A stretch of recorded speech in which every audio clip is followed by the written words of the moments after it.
네, 오늘 말씀은 원래 제가 수요일 날 성경 순회를 한 장씩 하는데 이제 서론 형식으로 이제 해야 되는데 말씀을 준비하다 보니까 생각보다 조금 제 마음이 조금 은혜가 되어 가지고 이 메시지는 조금 우리 성도들과 함께 더 많은 식구들이 들었으면 좋겠다 하는 생각이 들었습니다.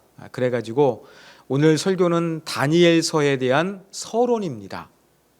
그런데 수요일이 아니라 주일 예배 때 여러분에게 이 말씀을 전하고자 합니다. 여러분, 다니엘은 성경 인물들 가운데 많은 사랑을 받는 사람들 중에 하나입니다. 다니엘은 위대한 신앙 영웅입니다. 다니엘은 청소년기에 바벨론 포로로 끌려갔음에도 불구하고 믿음을 잘 지켰습니다. 신앙적으로 훌륭한 사람이었습니다. 여러분, 이방 신을 섬기는 바벨론 국가에서 신앙을 잘 지킨다는 것은 세상적으로 성공하기가 매우 힘들고 어렵습니다. 그럼에도 불구하고 다니엘은 신앙만 잘 지킨 것이 아니라 세상적으로도 성공한 사람이었습니다. 쉽게 표현해서 2마리 토끼를 다 잡았던 사람입니다. 영적으로도 훌륭했고 세상에서도 성공한 사람이라는 이야기입니다. 다니엘은 섬긴 왕이 4명에 이를 정도로 그렇게 타고난 인품의 소유자였습니다. 여러분, 얼마 전에 지금 우리나라 대통령이 바뀌었습니다. 완전히 정책이 바뀌고 완전히 사람이 물갈이가 되지 않습니까? 그런데 다니엘은 4명의 왕을 섬겼다는 것은 그가 얼마나 세상적으로 훌륭한 사람이었는가를 잘 보여주는 증거라고 할 수가 있겠습니다. 그래서 우리는 다니엘을 정말로 신앙적으로도 훌륭하고 세상적으로도 성공한 아주 모든 영역에서 아름다운 본을 보여주는 롤 모델로 생각하기가 쉽습니다. 정말 그럴까요? 이것이 다니엘의 핵심 메시지일까요? 한번 이것을 우리가 서론을 통해서 살펴보도록 하겠습니다. 먼저 다니엘서를 이해하기 위해서는 다니엘서의 구조를 조금 이해할 필요가 있습니다. 첫 번째 다니엘서 구조는 기록된 성경 언어를 따라서 한번 분류해 볼 수가 있습니다. 특이하게 다니엘서는요, 2중 언어로 기록되어 있습니다. 맨 앞부분은 히브리어로 기록되어 있습니다. 그런데 2장 4절 중간 이하부터는 아람어로 기록되어 있습니다. 7장까지. 그리고 마지막 또 8장부터 12절까지는 히브리어로 기록되어 있습니다. 왜 이렇게 성경이 하나의 언어가 아니라 2가지 언어로 기록되었을까요? 학자들은 유대인들을 위한 내용은 히브리어로 기록하고 이방인들을 위한 내용은 아람어로 기록했다, 그렇게 이야기합니다. 그리고 그 당시의 통용어가 히브리어가 아니라 아람어였습니다. 그러니까 많은 사람들에게 중요한 메시지를 알리기 위해서는 의도적으로 아람어를 사용했을 것이다, 이렇게 해석을 합니다. 또 한 가지, 다니엘서는 내용을 따라서 크게 전반부와 후반부로서 그렇게 나누어 볼 수도 있습니다. 1장부터 6장까지는 다니엘과 그의 친구들에 대한 이야기입니다. 내러티브입니다. 그런데 7장부터 12장까지는 다니엘의 환상과 기도가 기록되어 있습니다. 그리고 여러분 학교 다녔을 때 배우신 거 있죠? 1인칭 시점인지 3인칭 시점인지, 그렇죠? 예. 1장에서 6장은 3인칭으로 기록되어 있어요, 시제가. 그런데 7장부터 12절까지는 1인칭으로 기록되어 있어요. 1장에서 6장까지는 그냥 이야기예요. 내러티브예요. 그런데 7장부터 12장까지는 묵시라고 할 수가 있는 것입니다. 이렇게 다니엘서는 크게 언어적으로, 내용적으로 나뉘어 볼 수 있다, 그렇게 이해하시면 되겠습니다. 자, 그런데 여기에서 우리가 한 가지 주목할 것은 1장에서 6장이 이루어진 실제 역사의 배경은 언제냐? 오늘 말씀 봉독한 주전 6세기가 여기에 해당합니다. 그리고 7장부터 12장 다니엘의 환상과 기도가 이루어진 것은 언제냐? 학자들은 이것을 많이 연구했는데 점점점 설득력을 얻어가는 것은 7장과 12장의 내용은 주전 2세기경이 맞다는 이야기가 많이 받아들여지고 있습니다. 그러니까 다니엘서는 하나의 성경인데 앞부분은 주전 6세기경의 이야기, 뒷부분은 주전 2세기경의 이야기로서 시간적인 공백이 있습니다. 그래가지고 전통적이고 보수적인 학자들은 다니엘서는 역사적인 실존 인물이기 때문에 주전 6세기 인물이 맞다. 그리고 다니엘이 앞으로 일어날 일들을 7장부터 12절까지는 기록했다. 그렇게 주장을 합니다. 그런데 성경을 조금 비편적으로 보는 사람은 아니다. 다니엘서의 내용을 보면, 특별히 7장부터 12장까지 내용을 보면 주전 2세기경의 유다의 상황과 너무나 완벽하게 들어맞는다. 그리고 아무리 다니엘이 예언했다 할지라도 예언은 보통 조금 추상적이고 간단할 뿐인데 너무 이렇게 완벽하고 자세하게 예언을 기록할 수가 없다. 그래가지고 다니엘서의 저자와 시기를 주전 2세기라고 주장을 합니다. 이렇게 성경을 연구하는 학자들, 또 보수적인 신앙과 진보적인 신앙에 따라 가지고 다니엘서의 시기, 저작 연대가 완전히 달라집니다. 이것을 우리가 어떻게 받아들여야 할 것인가? 저도 고민을 하다가 저는 이렇게 받아들였습니다. 여러분, 저는 전통적으로 다니엘이 역사적인 실존 인물, 주전 6세기 사람이라는 것을 분명하게 믿습니다. 그런데 다니엘서가 기록된 최종 시점은 주전 2세기라고 생각합니다. 그러면 주전 6세기에 살았던 다니엘이 아무것도 안 했냐? 아닙니다. 역사적인 실제 인물이었고 또 그가 분명히 하나님 말씀을 기록해 보관해 두었습니다. 그리고 시간이 흘러가지고 주전 2세기가 되었을 때 유다의 상황이 안 좋을 때 그때 또 어느 이름을 알 수 없는 익명의 저자가 하나님께 감동을 받아가지고 몇백 년 전에 기록된 다니엘 선지자의 이야기를 묶어가지고 오늘날의 다니엘서가 완성이 되게 되었다. 저는 이렇게 받아들입니다. 그러니까 주전 6세기경에 활동했던 다니엘이 원저자이고 주전 2세기경에 이름 모를 저자가 최종 저자라는 것을 받아들입니다. 그렇게 하면 성경에 대한 부분도 성경의 영감성을 우리가 부인하지 않고 온전히 받아들일 뿐만 아니라 또 역사 속에서 이루어진 그러한 사실과도 잘 그렇게 부합할 수가 있기 때문에 저는 절충적으로 이렇게 다니엘서를 받아들입니다. 다니엘은 실제 역사 속에서 존재한 6세기 인물이 맞고요. 성경은 하나님의 성령의 감동을 받아 기록되었습니다. 그러나 단번에 완성된 것이 아니라 다니엘 선지자가 기록했지만 2세기경에 그 상황에 맞게 또 다른 저자가 보완을 해가지고 오늘날 우리가 알고 있는 다니엘서가 완성이 되었다. 저는 이렇게 정리를 했습니다. 자, 그러면 여기에서 궁금해진 게 있습니다. 왜 주전 2세기경에 최종적으로 다니엘서를 완성한 저자는 자기의 이름을 드러내지 아니하고 왜 다니엘 선지자의 이름을 사용했는가 하는 것입니다.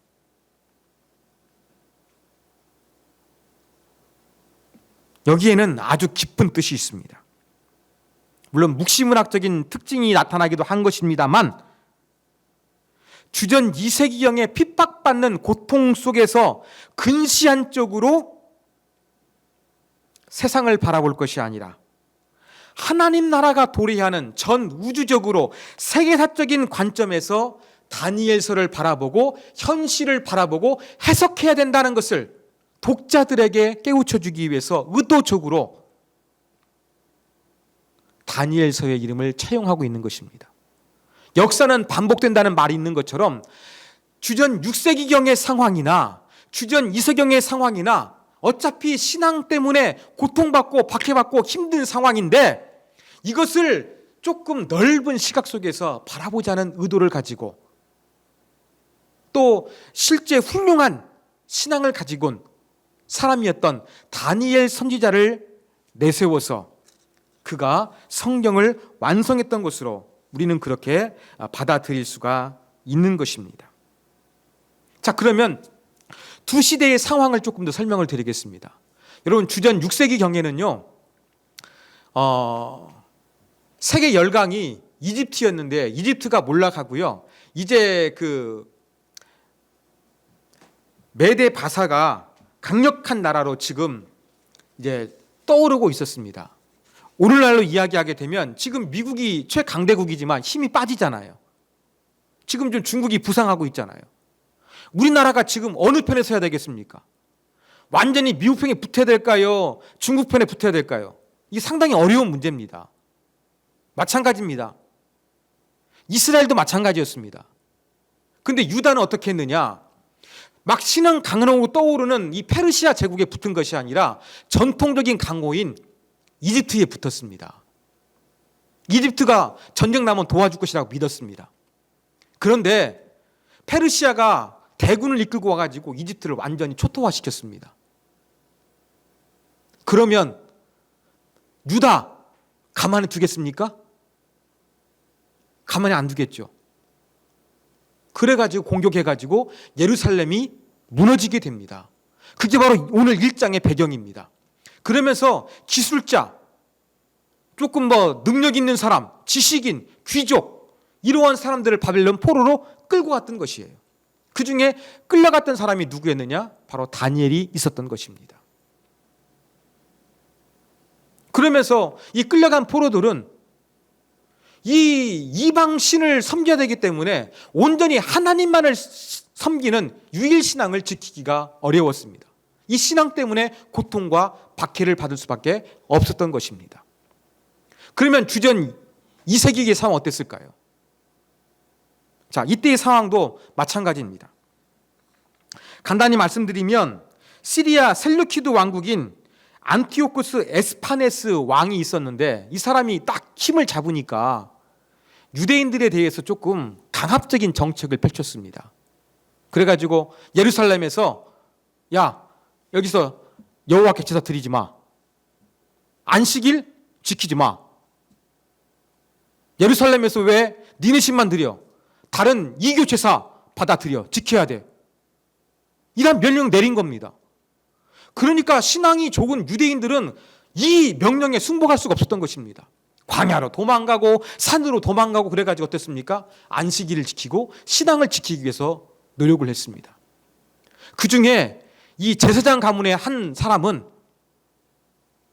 셀루키드 왕조에 대해서 항쟁을 일으켰습니다. 무력으로 항쟁하기 시작했던 것이죠. 근데 이것이 성공합니다. 그래가지고 한 100년 동안 하스모니아 왕조가 탄생하게 됩니다. 이때 이 유명한 성경이 기록되어 있는데 성경 아닙니다. 외경입니다. 마카베오라는 성경이 기록되었습니다. 마카베오 상하가 있는데 이 외경에 보면은 이 하스모니안 왕조를 다윗 왕조에 비유하면서 막 은근히 추앙을 합니다. 그런데 솔직히 말해서 이 셀루키드 왕조의 그 침입은 조금 무찔렀지만 세속 권력과 별로 다를 게 없었습니다. 그래가지고 이 주전 2세기경의 상황을 다니엘서 후반부가 언급하고 있고 마카베오 상하서가 언급하고 있는데 사뭇 분위기가 다른 것입니다. 그러니까 똑같지 않습니까, 여러분? 주전 6세기에도 바벨론 포로로 끌려가가지고 이방신을 섬겨야 되기 때문에 신앙을 온전히 지킬 수가 없었고 사자굴에 던져질 정도로 박해를 받았던 것입니다. 그리고 주전 2세기경도 우상에 바쳐진 제물을 먹어야 됐고 예루살렘 거룩한 성전에서 이방신에게 제사를 드려야 됐고 안식일을 지킬 수가 없었기 때문에 박해를 받고 있어가지고 너무나 힘들고 어려운 상황이었습니다. 똑같은 상황이라는 것입니다.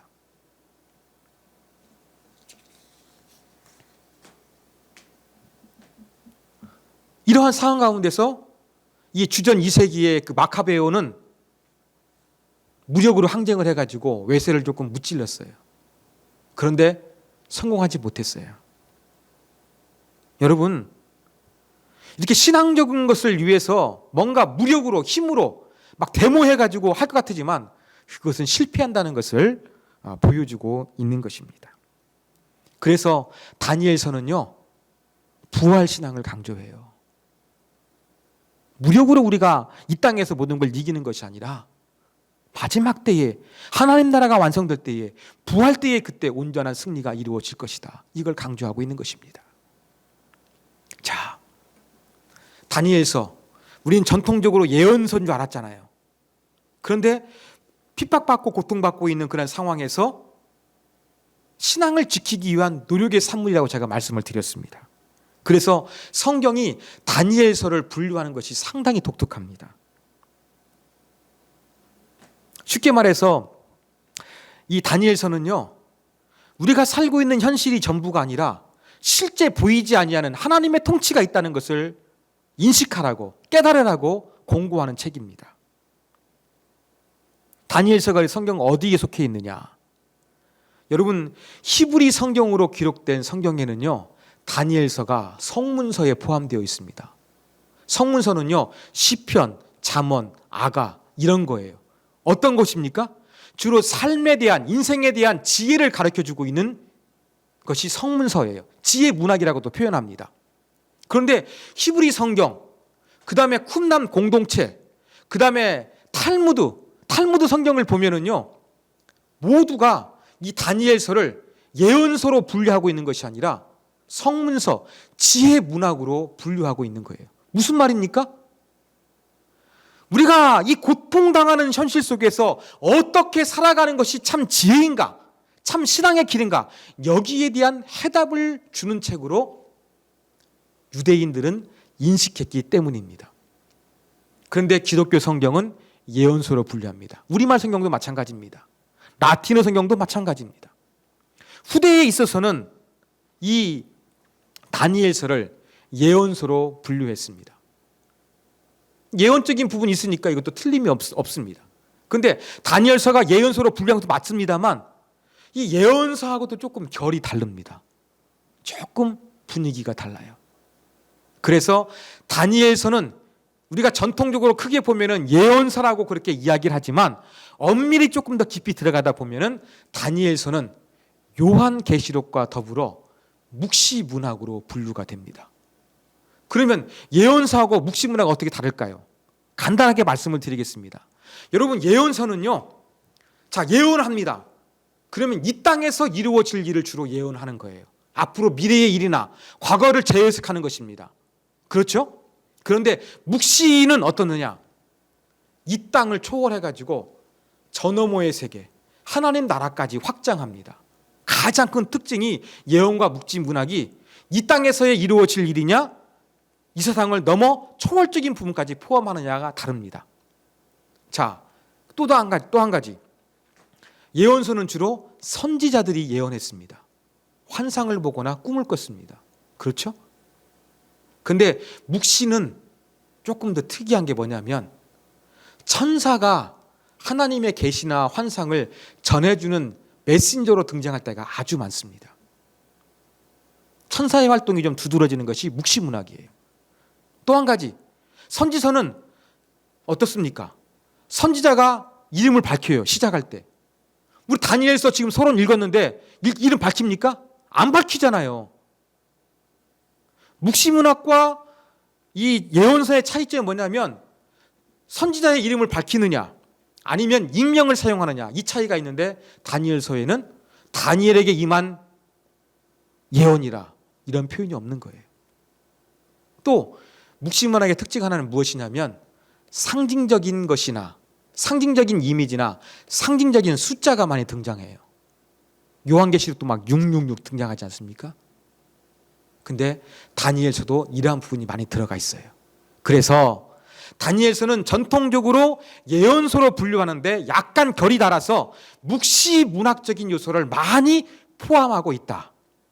그래서 우리는 지금까지 정리하면 다니엘서를 예언서로만 알고 있었는데 인생을 살아가는 지혜를 주는 책으로 분류하고 또 예언서와 조금 결이 다르게 묵시문학적인 특징을 가지고 있는 것이 많다. 이렇게 우리가 한번 정리해 볼 수가 있겠습니다.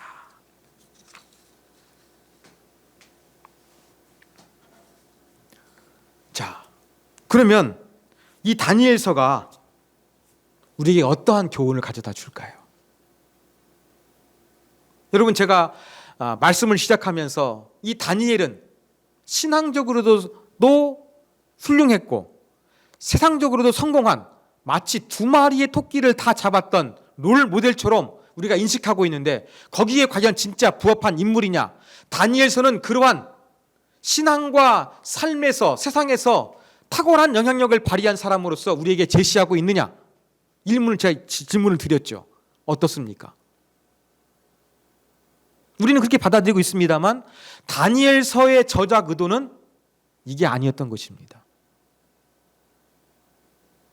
가장 우리에게 주는 다니엘서의 교훈 핵심이 무엇이냐? 우리의 눈에 보이는 현실이 전부가 아니라는 것입니다. 영적으로 세상을 바라볼 수 있는 안목이 열려야 한다는 것입니다. 다니엘서 읽다 보면은요, 이렇게 막 포로로 끌려가고 신앙 때문에 저항하는데 마침내 이방의 왕국들이 하나님을 인정해 버려요.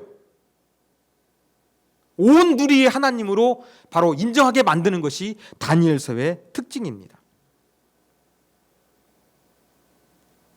이 세계사의 변화, 강대국들이 흥망성쇠를 진행하고 있는데 이렇게 강대국들이 번갈아 가면서 세계 역사를 끌고 가는 것이 아니라 눈에 보이지 아니하는 궁극적으로 세상을 통치하는 하나님의 다스리심이 있다는 것이 바로 다니엘서의 핵심 메시지입니다.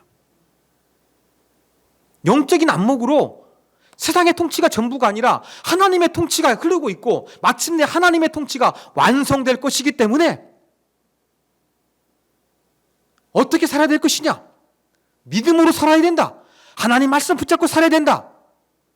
이러한 도전과 자극을 주고 있는 것이 다니엘서의 핵심 교훈이라는 것을 우리가 잊지 말아야 할 것입니다. 두 번째 다니엘서의 교훈은 믿음의 사람들을 핍박했던 이 강한 세력들은 멸망할 것이라는 것을 가르쳐주고 있습니다. 하나님 나라가 영원하지 믿음의 사람들을 고통주게 하는 이 강대국, 강압적인 통치는 얼마가지 못한다는 것이 다니엘서가 우리에게 주고 있는 교훈입니다. 땅의 권력들 어느 정도 기간 동안 하나님이 정한 시간 동안만 영향력을 발휘할 뿐이지 마침내 하나님이 다스리시는 하나님의 나라가 영원히 펼쳐지게 될 것입니다. 바로 다니엘서는 이러한 멸망당할 이 고통을 주고 있는 현실 넘어 하나님을 바라보라 이러한 메시지를 전달해 주고 있습니다. 그러면서 신앙적으로 힘들게 하고 박해받게 만드는데 이것이 끝날 것이라는 소망과 위로를 던져주고 있는 것이에요. 여러분, 오늘날 우리 시대에 강력한 영향력을 미치는 건 무엇입니까? 미국입니까? 부상하고 있는 중국입니까? 우크라이나를 침략해가지고 지금 전쟁 일으켜가지고 석유값 올려놓고 유럽에 가스 안 주겠다 그래가지고 불안하게 만드는 러시아입니까? 맞지요? 이러한 나라들이 힘이 있는 거 맞습니다. 제가 볼 때에 정말로 우리의 신앙을 고통받게 하고 힘들게 하는 게 무엇입니까? 저는 만몬이라고 생각합니다. 물질이라고 생각합니다. 여러분, 모든 것을 다 뒤집어 보면은 경제 논리가 스며들지 않는 곳이 없고 또 경제 논리로 사람을 보면은 보이는 경우가 너무나 많이 있습니다. 여러분, 지금 가장 현실적으로 여러분을 고통스럽게 하는 게 무엇입니까? 한번 솔직히 한번 말해 보십시오. 뭡니까? 경제 문제 아닙니까? 저도 여기로부터 자유할 수 없는 사람입니다. 인정합니다. 그런데 이 다니엘서가 어떤 위로를 주고 있습니까? 우리는 물질 때문에 핍박을 받아요, 스스로. 돈 때문에 시험 들 때가 많지, 어떤 코로나 때문에 교회 못 가게 해서 박해가 옵니까? 스스로 신앙을 버려버리지? 그렇지 않습니까, 여러분?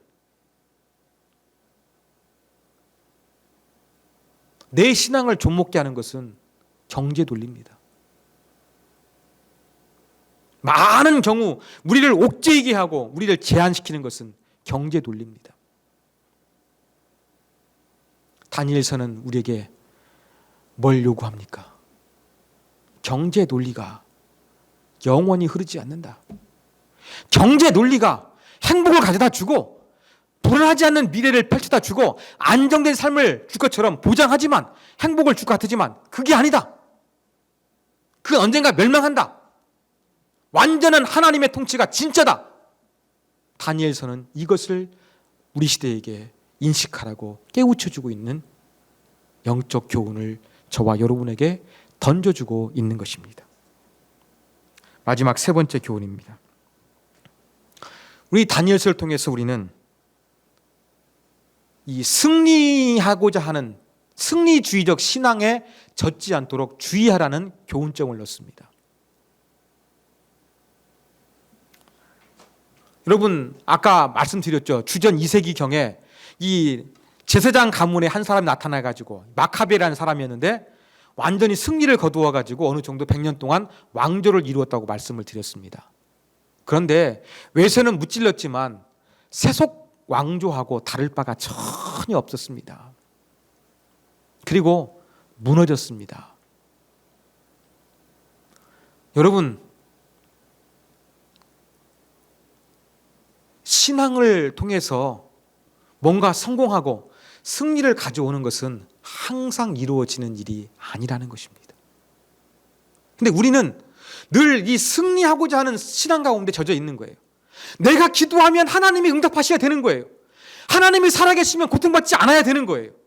기적이 일어나야 되는 거예요. 질병이 치유돼야 되는 거예요. 항상 그렇지 않은 거 저와 여러분이 잘 알고 있지 않습니까? 다니엘서는 뭘 던져줍니까? 봐라, 주전 2세경에 마카비가 황전했지만 세속 권력과 똑같았다. 망해버리고 말았다. 뭘 바라봐야 될 것이냐? 부활 신앙을 가져야 된다. 우리가 고난당해 죽지만 이게 끝이 아니다. 순교하는 거, 믿음 때문에 죽임 당하는 거 끝이 아니다. 부활해서 하나님이 이루어질 때가 분명히 있을 것이다. 그 신앙으로 저 너머의 세계를 바라봐야 된다. 도리어 하나님의 완성을 바라봐야 된다. 이게 바로 다니엘서의 핵심 메시지인 것입니다. 우리 시대에 많은 사람들이 하나님을 의지합니다. 믿음을 가지고 하나님께 기도합니다. 기도한 것들이 이루어지지 않고 하나님이 내 건강을 책임져 주시지 아니하고 내 물질 문제를 해결해 주지 아니하시면 우리는 하나님에 대해서 회의하는 신앙 갖기가 쉽습니다. 뭐예요? 기독교의 진정성은 당장 하나님께서 기적과 능력과 필요한 모든 것들을 채워주셔야만 기독교의 능력과 하나님이 살아계심이 증명되는 것입니까? 그건 아니잖아요. 하나님의 때가 있지 않습니까? 고통 가운데서 우리의 신앙을 아름답게 만들어 가시는 하나님의 섭리가 있지 않습니까? 다니엘서는 너무 힘을 써가지고 승리하려고 하지 마라. 우리는 저 너머에 있는 하나님 나라를 바라보면서 믿음으로 살아야 된다. 현실이 전부가 아니다. 여러분, 이러한 메시지를 전해주고 있는 것입니다. 저는 수요일날 강해로 다니엘서를 결정한 이유는 아주 단순했습니다. 제가 이제 신구약 강해를 많이 좀 했다 보니까 조금 유명하고 재밌는 부분들은 강해를 어느 정도 했습니다. 조금 강해를 많이 하지 않는 부분이 선지서예요. 막 이사야, 막 에스겔, 예레미야 너무 길고 힘들 같아가지고 제가 조금 그래도 다니엘이 짧아가지고 다니엘을 선택을 했습니다.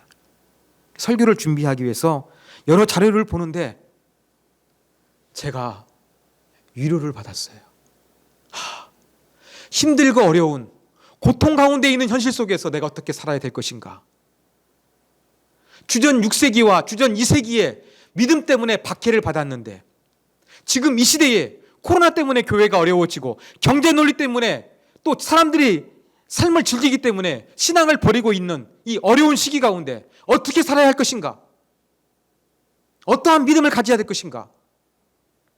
저는 다니엘서를 준비하면서 위로를 받았습니다. 믿음을 다시 한번 다잡을 수가 있었습니다. 사랑하는 여러분, 여러분들에게도 이러한 은혜가 임하기를 간절히 소원합니다. 힘들고 어려운 이 고통의 시기, 믿음 때문에 박해받고 믿음 때문에 손해봐야 되는 이 시기 가운데 현실이 전부가 아니라는 것을 여러분 기억하십시오. 삶의 지혜를 얻으십시오. 하나님의 통치가 있다는 것을 바라보십시오. 항상 이 땅에서만 얻는 것이 전부가 아니라 영원한 하나님의 나라가 있다는 것을 기억하십시오. 이것이 바로 다니엘서를 통하여 우리가 붙잡아야 될 영적인 교훈입니다.